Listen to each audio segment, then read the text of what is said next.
And now your host, Richard Thomas. Hello, and welcome to a special edition of It's a Miracle, featuring miracle children. You know, when something tragic happens to a child, it touches us very deeply. And when circumstances combine to save that child from suffering, it can truly seem miraculous. Well, you're about to meet some very lucky and very special children. We begin with a young boy named Chance, and the miracle that gave him a second chance.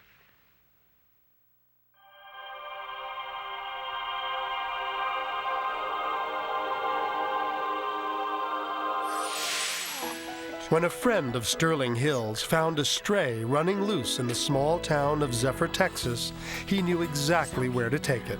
To a young boy looking for a pet. Yes, so? Chance took a liking to him right away. Chance Hill named the dog Rebel, and the two became inseparable. Chance and Rebel come together just like glue. Pretty well, anytime you'd see Chance, you'd see Rebel. Or if you seen Rebel, you'd see Chance. They stuck together. Mary Hill watched as the bond between her son and Rebel grew. Rebel followed Chance everywhere he went. Anytime Chance was outside, Rebel was always right there. Rebel was very loving. He was really playful. Like any boy his age, 12-year-old Chance was always on the lookout for an adventure. My husband Sterling was planning on building a shop, and he needed sand to lay the foundation. What do y'all think? Pretty good. Pretty nice. Do me a favor, it's not a toy. I'll not be playing on it or around it, all right? Yes, sir. When they delivered the sand, I just told the boys, do not dig in sand. I said, it's too unstable a material to be digging in. Even though he'd been warned, Chance found the sand pile tough to resist. Chance, son. What'd I tell you about playing on that sand pile? Get down. I'd caught Chance digging in the sand pile. Come here. He'd promised me, he said, Dad, okay, I won't dig no more.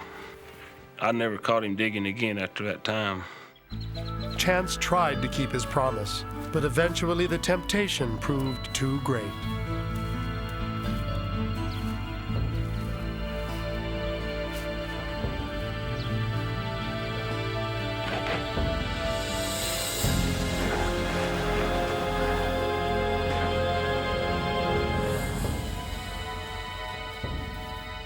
As Chance struggled under the weight of the sand, Rebel came to his aid, but the dog couldn't pull his friend to safety.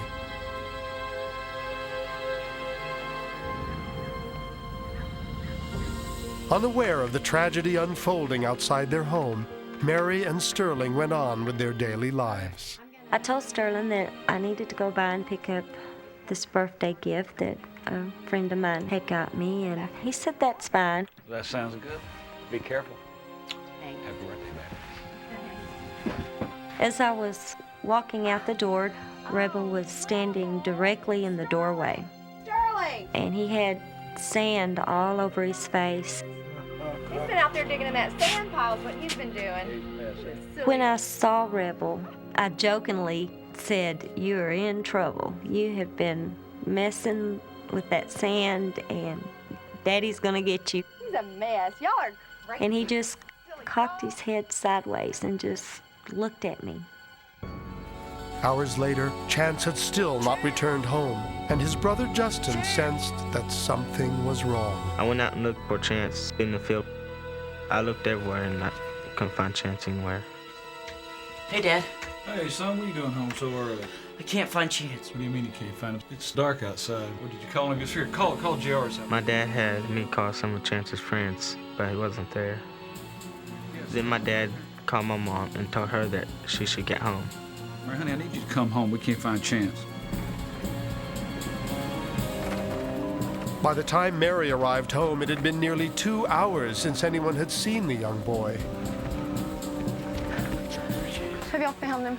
And I told Sterling that Justin and I would go look for Chance at the gym, and that he could stay home in the event that Chance came while we were gone. As we were backing out of the driveway, Rebel ran in front of the truck and just stopped and looked directly at us. And that's when it just hit me like a ton of bricks, weight, and I just stopped. Why is Rebel not with Chance? Rebel's always with Chance. It just dawned on me that Rebel never left Chance's side. Sterling? Mary rushed back inside to alert her husband. You gotta get the flashlight. We gotta go check the backyard. I just got a bad feeling. So I grabbed the flashlight and started around. Yeah. As I seen the sand pile, a dread kind of come over me. I said, he couldn't be playing in that sand pile. I said, don't even think such a thing. When my flashlight hit the sand pile, it was the most terrifying time for me. It was like a nightmare unfolding right before my eyes. Oh, God! Son! God!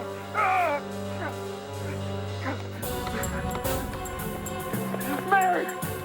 The next thing I heard was him scream my name. And when I heard my name, I knew then that something was wrong and that Chance was back there and that he was hurt.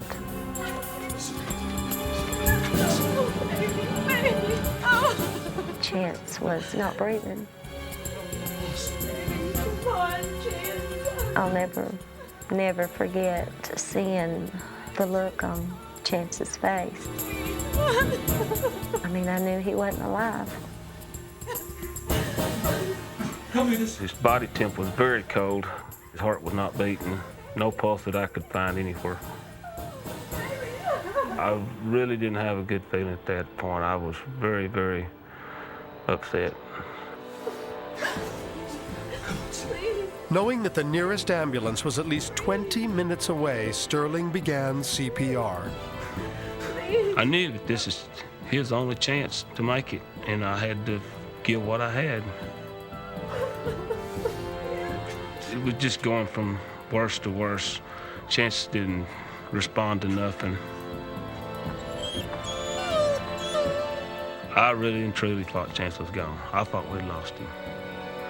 Physically and emotionally exhausted, Sterling barely heard the ambulance arrive. Hurry up! They went in, started oxygen, and they put the shock paddles on him. Stand clear. You could see the look in their eyes. This ain't going well, this ain't going well. Be filled. To lose a child is something none of us want to let ourselves think about. You just don't let it enter your mind.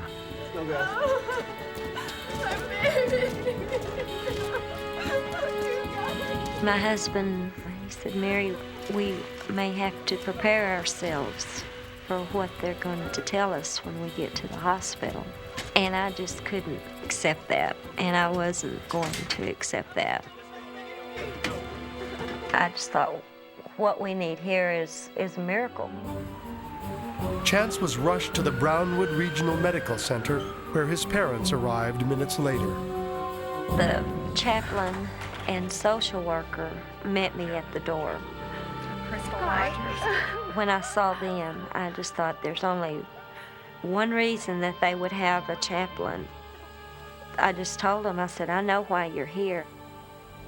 I just started praying again. I knew that's all I had left. While Mary prayed for her son's life, Dr. Kenneth Winton and his team were doing everything humanly possible to answer those prayers. Temperature for us. Start CPR. Start CPR. And at that time, we didn't even have a pulse or respiration. Let's have a listen. Tubes in. Personally, I didn't think that we had much of a chance of saving this child. No pulse. It's one of the most difficult things to have to determine for a physician in the emergency room is how long you have to continue doing CPR. No pulse. Continue that CPR. And it had been about 10 minutes into the procedure when I felt I needed to speak with the family. Let's stop this. This isn't working. This child basically was dead. He's not breathing, doesn't have a pulse. He just shook his head and he said, I'm sorry, but he didn't make it. At the point that silence fell, I refused to think about it. Very difficult at this time. Despite all the evidence, Mary Hill's faith was still unshakable. I just sat down in the chair and I just started praying again that, God, you raised Lazarus from the dead. I have all the faith that you are going to do something here. I know this must be really difficult for both of you. And Doctor, we need you back in the trauma room. I'd only been in there just a few minutes when my nurse called me. And I came back into the trauma room, and we started to get a pulse, started to get respirations. Pulse is holding really well. And as we continued to monitor the child, it was remarkable because he started to come back, and his blood pressure started coming up, and his pulse got stronger. So we were just simply amazed. That's unbelievable, unbelievable. Their prayers were answered. Good news. Huh? Good news. Things are looking much better. And about 10 minutes later, I went back into the family and told them that Still comatose. Chance is doing pretty good. We have a real good chance of taking care of him. Thank you. Very well. I couldn't believe what I was hearing. He's doing much better, much better. To be told your son was pronounced dead, and 15 minutes later, you're being told that he has a slight pulse. It's like you're in another world. After more than 2 hours buried in the sand and another hour in the ambulance and hospital, Chance Hill was still alive, but no one could say whether his brain was intact. I was real concerned about how long he'd been without oxygen. He was in very, very critical condition. And we were warned that we are so lucky to have what we had. You gotta pull through this. That there were still no guarantees. We continued to get positive responses, but we still couldn't be 100% certain until he came out of coma. Chance was put in the care of a neurologist, and a few days later, something remarkable occurred. The neurosurgeon come in, and just as simple as, Chance, open your eyes, and his eyes come open.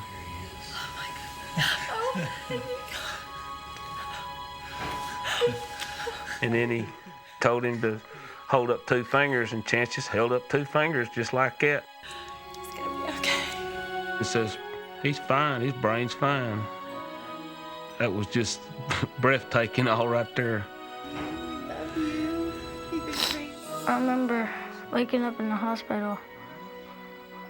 I saw my mom and dad. I remember seeing them, and that made me glad. When things like this happen, it's hard to say what brought him through it. Was it good medicine or God in heaven? It's just miraculous. That was the most wonderful feeling, to know that Chance was going to be the same little boy that he was before the accident. God had not only given him back to us, he gave him back to us 100% completely whole. And there was one member of the Hill family who was especially happy that Chance was home. You could just see the joy on Rebel's face when he saw Chance, and Chance his too. It was as if Rebel didn't even know that we were there. It was just something between him and Chance. In some ways, Rebel was a hero dog because he was a loyal companion to Chance. Without Rebel, I don't think we would have found him in time. I think Rebel was here for a reason. He was here to save my life, and I love him. Please. Make you slightly up. People call me Miracle Boy and Second Chance and all kinds of stuff. They won't go far now. When they call me that, it makes me feel special. I think I prayed for a miracle, and I think we as a family experienced a miracle. The doctors, the nurses, family, friends, They got to see a miracle right before their eyes.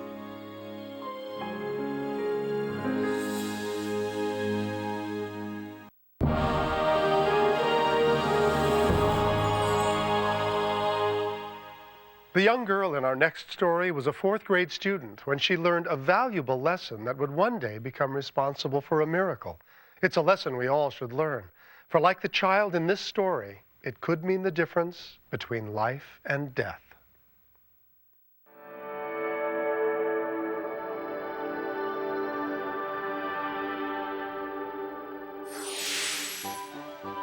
In May of 2000, the 4th grade class of Bibensee Elementary School received some very important training. Hi, my name is Brenda May, and I'm here to help y'all with Primary Emergency Training Week, or PET Week. And what we teach primary emergency training to kids so that they'll know how to react in an emergency situation, because you never know what's going to come your way. What kind of things do you think are emergencies? What is an emergency? An alert on when someone's in pain or... The PET program is fun because the kids get to interact and be a part of the learning process. We're going to learn how to do stop, drop, and roll. What I'm going to do first, if I'm on fire, okay, is I'm going to put my hands over my face. Okay, Danielle, stop. 10-year-old Danielle Lee especially enjoyed the classes. Yeah. I found PET Week very interesting because it teaches you a lot of things that you need to know in case of an emergency. Okay, we're going to talk about the Heimlich maneuver and what you do if someone's choking. The universal sign for choking is placing their hands on their throat, okay? When anybody's doing this, you know that they're choking, okay? I feel like the topics that we're talking about are things that they relate to. They want to know about choking because there's a possibility that anyone can be choking at any time. You're going to stand behind them, okay? And you're going to wrap your arms around their waist. And I'm going to make a fist with my thumb toward her body. And I'm going to place the other hand on top of this fist. Make sure my elbows are upward. What I remember about Danielle is that she was very attentive, very interested in what we were doing. And I'm going to make inward and upward motions to the body. You're going to push 1, 2, 3. And hopefully it comes out. But if it doesn't, you do it again. 1, 2, 3. It wasn't hard to learn these techniques that she was teaching us if you paid attention.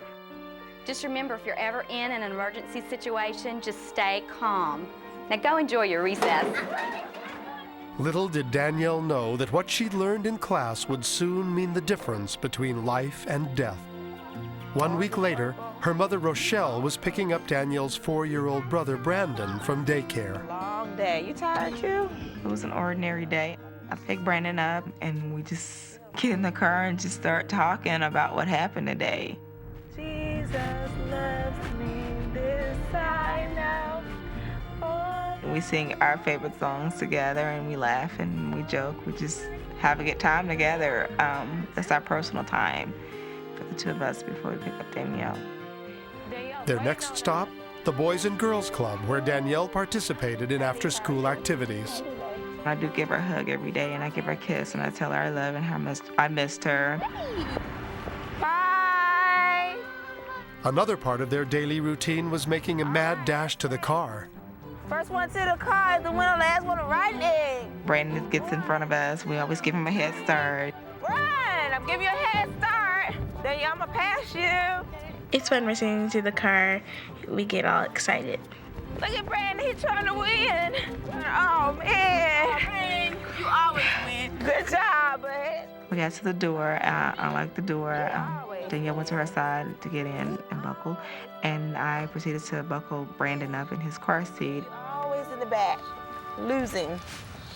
Sometimes I'll be the right egg. This is this way. All set?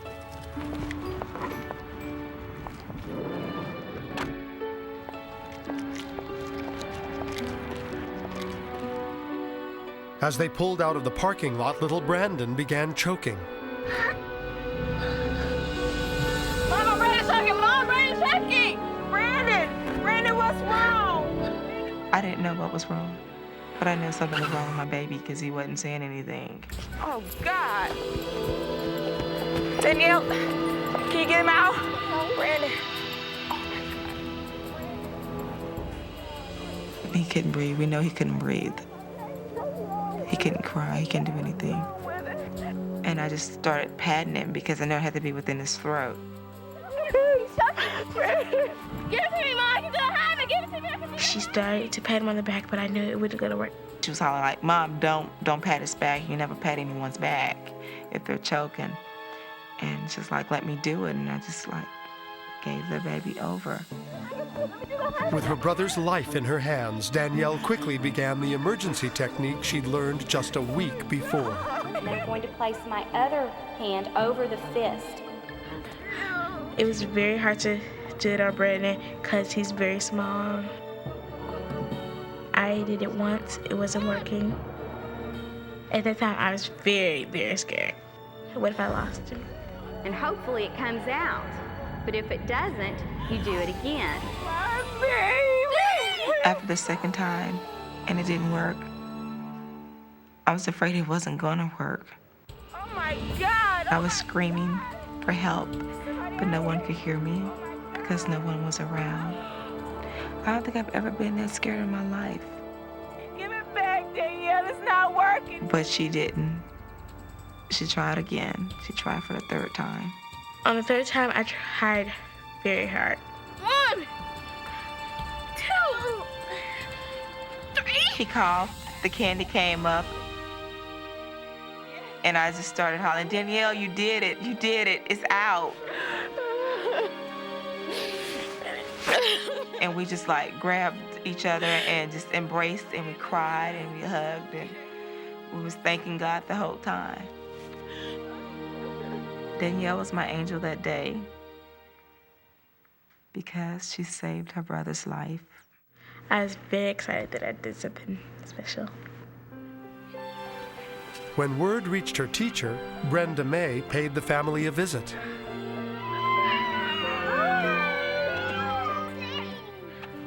When Danielle told me about saving her brother, I just hardly could believe it.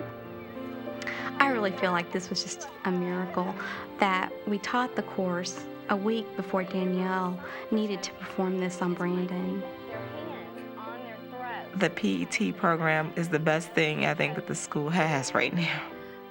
I'm a living witness that my son's life was saved that day because of that program. I think it was a miracle my sister saved my life. I could not imagine life without Brandon.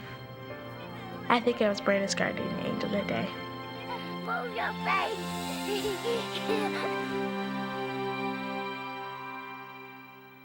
I hope you all paid close attention to that story because you never know when you might be called on to perform a miracle. Well, for her quick thinking, Danielle received a special award from supermodel Tyra Banks, along with a $5,000 savings bond. We wanted to give her another moment in the spotlight, so she and her family join us now from their home in Arlington, Texas. Hello, everyone. Hi, Richard. How are y'all doing? Fine. Hey, Danielle, I understand that you got a special award.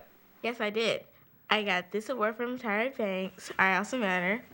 I got these angel wings and a $5,000 savings bond. Well, that is terrific. Hey, Brandon, you proud of your big sister? Yes, Why?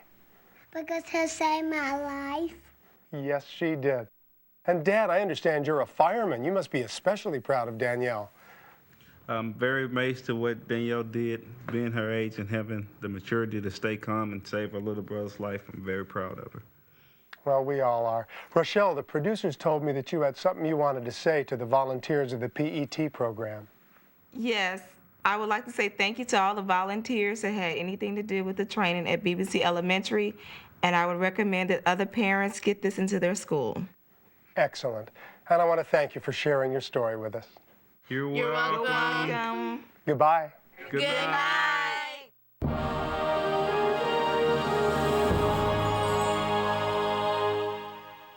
Once in a while, we run across a miracle that is so amazing it's even hard for us to believe. And our next story is one of those. It concerns a child born with an incurable physical disability, but this young girl refused to let it get in her way. What she accomplished was miraculous in itself, but there was a bigger miracle waiting for her, a miracle that no one had ever imagined.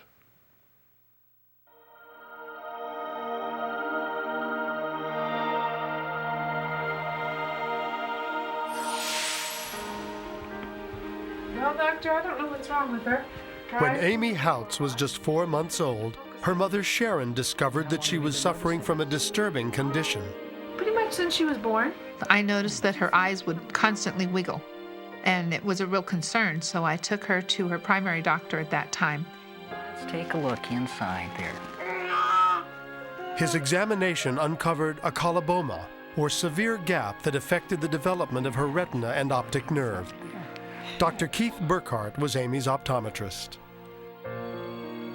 A child that is born with a coloboma will not have any vision in the area where the coloboma occurs. This condition reaches a certain point where it stops and it doesn't get worse, but it doesn't get better. When they told us that she would never see very well, we figured that what we'd do is just let her do everything and anything she wanted so that she'd have a normal childhood. Ritza slept in the great hall of the But castle. normal for Amy was very different than for other children. I'll show you the picture. Okay. It said She had no color, she had no depth perception.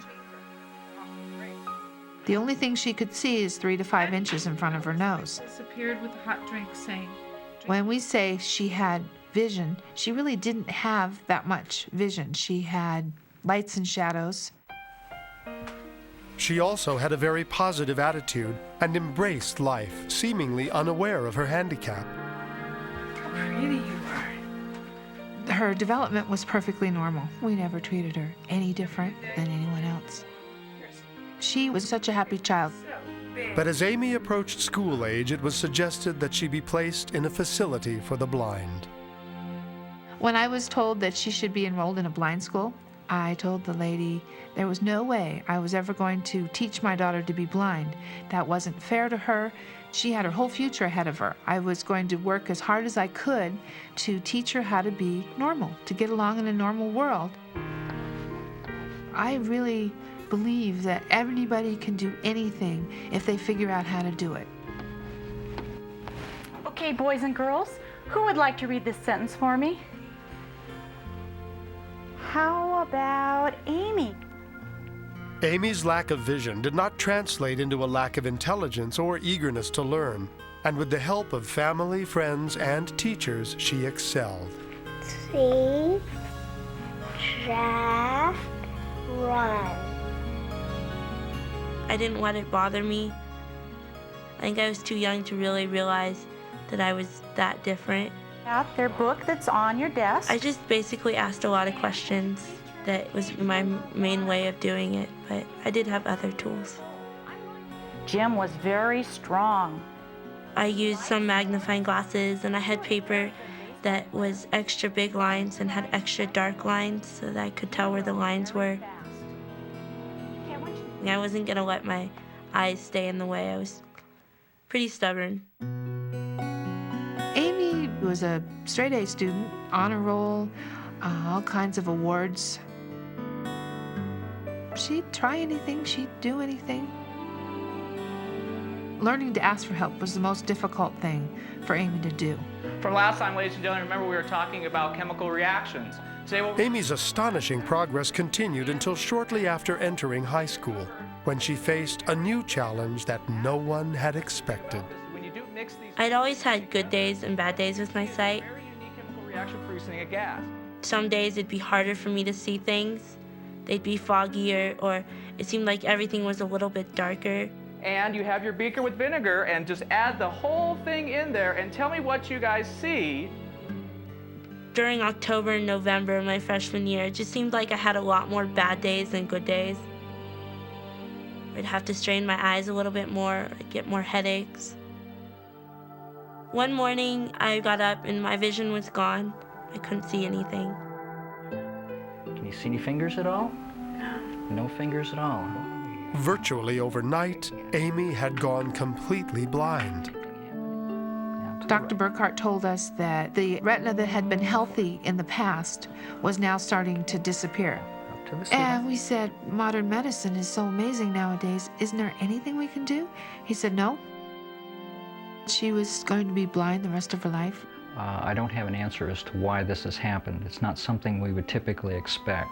So I really think that was probably the most difficult thing for us to understand. We had been told it would never get any worse. We had been told her vision was always going to be this way. But the doctors had been wrong, and after 14 years of partial sight, Amy was faced with total darkness. I used a cane to get around. To me, using the cane kind of labeled me as someone with a handicap. Oh, look, she can't see. Or it made me feel kind of not as good as everyone else. She was devastated. There were moments when we cried and cried. You know, why me when you're a teenager? Why did this happen to me? But Amy has got this spirit that is incredible. She said, okay, Mom, I think I'm done crying, and we have to go on. And life did go on, only this time Amy turned to her friends with a new sense of appreciation. I'd always had to ask for help from my friends, but now I really had to rely on my friends, and I'd spend hours on the phone with friends having them help me with homework. Maybe you should. It was really nice. It was a lot easier on me. I couldn't imagine what I would have done without friends. All right, I want you to refer to page 444 in your books. While Amy was grateful to her friends, when it came to geometry, Michael McGregor was more than happy to help. Amy was really strong in math, and she would help me because I'm nowhere near strong in math, and so she would give me a lot of help. We're going to make a triangle out of a square. I would read her the problems, or I would draw the shapes for her and she could feel them. All right, how many of you have And the she would help me work out all the math problems because I couldn't do it on my own. So we worked as a team. All right, how many of you have the answer? Amy. You should draw the point from A to D, or from B to C. All right. Throughout the whole ordeal, Amy had a great attitude and she just had a wonderful outlook on life, and it was just really pleasant to be around her. She was very inspirational. Amy's rapid adjustment to blindness amazed everyone. She trained to use a seeing eye dog and learned to read Braille, which can take years in a matter of months. When I lost my sight, I was told that it would not come back. Period, end of story. I always hoped that it would come back, but I never really sat there, oh, I'm gonna be blind forever, feeling sorry for myself, and I never really let myself do that. Tried to keep myself busy and do as much as I could. So let's just do 3, 4, 5. Okay, ready? Amy's ability to see beyond her limitations found expression in everything she did. Okay, 7, low V. In drill team, I felt like I had no problem because I was out there doing what a bunch of other girls were doing that had perfect sight, and I was completely blind. 2, 3, 4, 5, 6, 7, 8. Good. It was my way to get away. Dancing, it was like I could do it. I didn't have to worry about not being able to see.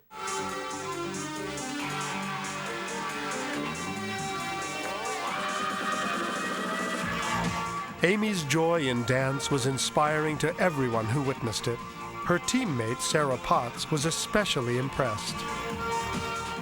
I was incredibly amazed to watch Amy perform. When she would get out there, she would be on beat, on cue. Everything was perfect with her when she was performing. It was the most amazing thing to watch.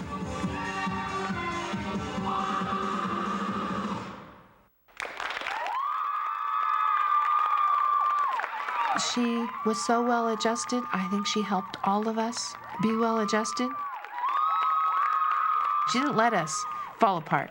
Well, you can't fall apart, you gotta do this, you know? Just make sure I match when I walk out the door. That's the way we coped with it. Yes, you are. Yes, you right. After more than a year of total blindness, Amy's life was as happy and active as it had ever been. Then, in January of 2000, everything changed once again. Your friend, dear Amy, how have you been questioned? I haven't seen you in a long while, period. I have a talking program on my computer, and I was talking to one of my friends, and all of a sudden, I started to note a difference in my vision. He is so cute, I was kind of like, okay, you know, whatever. And I just kept talking, and it was no big deal. He is so cute, And then I started to notice a really big change. Like, I could tell there was stuff on my computer. Oh my goodness, I can see what's on the screen. And that was when I realized I could really see. I can read what it says. When I first got my sight back, I was excited, but I was scared because I'd never really seen anything. I'd always seen shadows. I'd never seen clear things. And that's what was in the mirror. It was a perfect reflection of me. And I had never experienced anything like that before. I didn't know what blue was or purple or anything. I didn't know what a chair looked like. This is Dr. Burkhardt. This is Amy. Dr. Burkhardt was one of the first to receive Amy's incredible news. Well, why don't you... Amy called me up and said, Dr. Burkhardt, I can see out of my right eye. Okay. I said, okay, Amy, meet me at the office tomorrow morning first thing, and let's take a look at it and see what's going on. Now, Amy, I want you to look at that chart and tell me what you see out there. I was incredibly amazed at how well she was seeing. Just a really big E. A really big E. Everything's just black? I could see the smile come on her face when she could see those letters. Okay, to the right. Dr. Burkhardt's amazement wouldn't end there. Within a few days, both of Amy's eyes had cleared. The fascinating thing when I examined her was that there was nothing different that would lead me to believe why she would have regained her vision to the level that she did. I could see the coloboma. I could see the swelling on the eye. In my mind, there's no explanation why Amy is seeing as well as she is. And she's seeing better now than she did the first time I examined her. And in my mind, that's a miracle. Now I could see out of both eyes, so it was really neat. I didn't have to, just try and look out of one eye. So we were walking down the street, and I was like, wow, I can read the signs. Look how pretty it is. Oh, my goodness. She'd never seen the mountains before. She'd never seen the ocean before. She'd never seen any of this. There's a whole new world out there. Look, I can see the car. Look, look, look, look. You want your kids to have everything. And here she was just bouncing around. She was so happy. And then there's a certain amount of you that says, you know, is it going to last? It could be gone tomorrow. It could be gone in 5 minutes. Dad, come back. Deep down, I'm afraid I might lose it again, but I'm trying to live in the present right now and not really worry about what could happen tomorrow or what could happen next week. Just kind of take advantage of what I have now. I don't want to miss something because I'm worrying about maybe I can't see tomorrow. I just want to experience everything I can while I still can. It was a miracle. It was a gift from God. She'd been through an awful lot in 14, 15 years that she deserved to get her sight back. There's an old saying, stop and smell the roses. When you have someone who's visually impaired, you have to stop and smell the roses, and you have to stop and feel the roses. Amy's really taught us how to see, not only with our eyes, but with our hearts.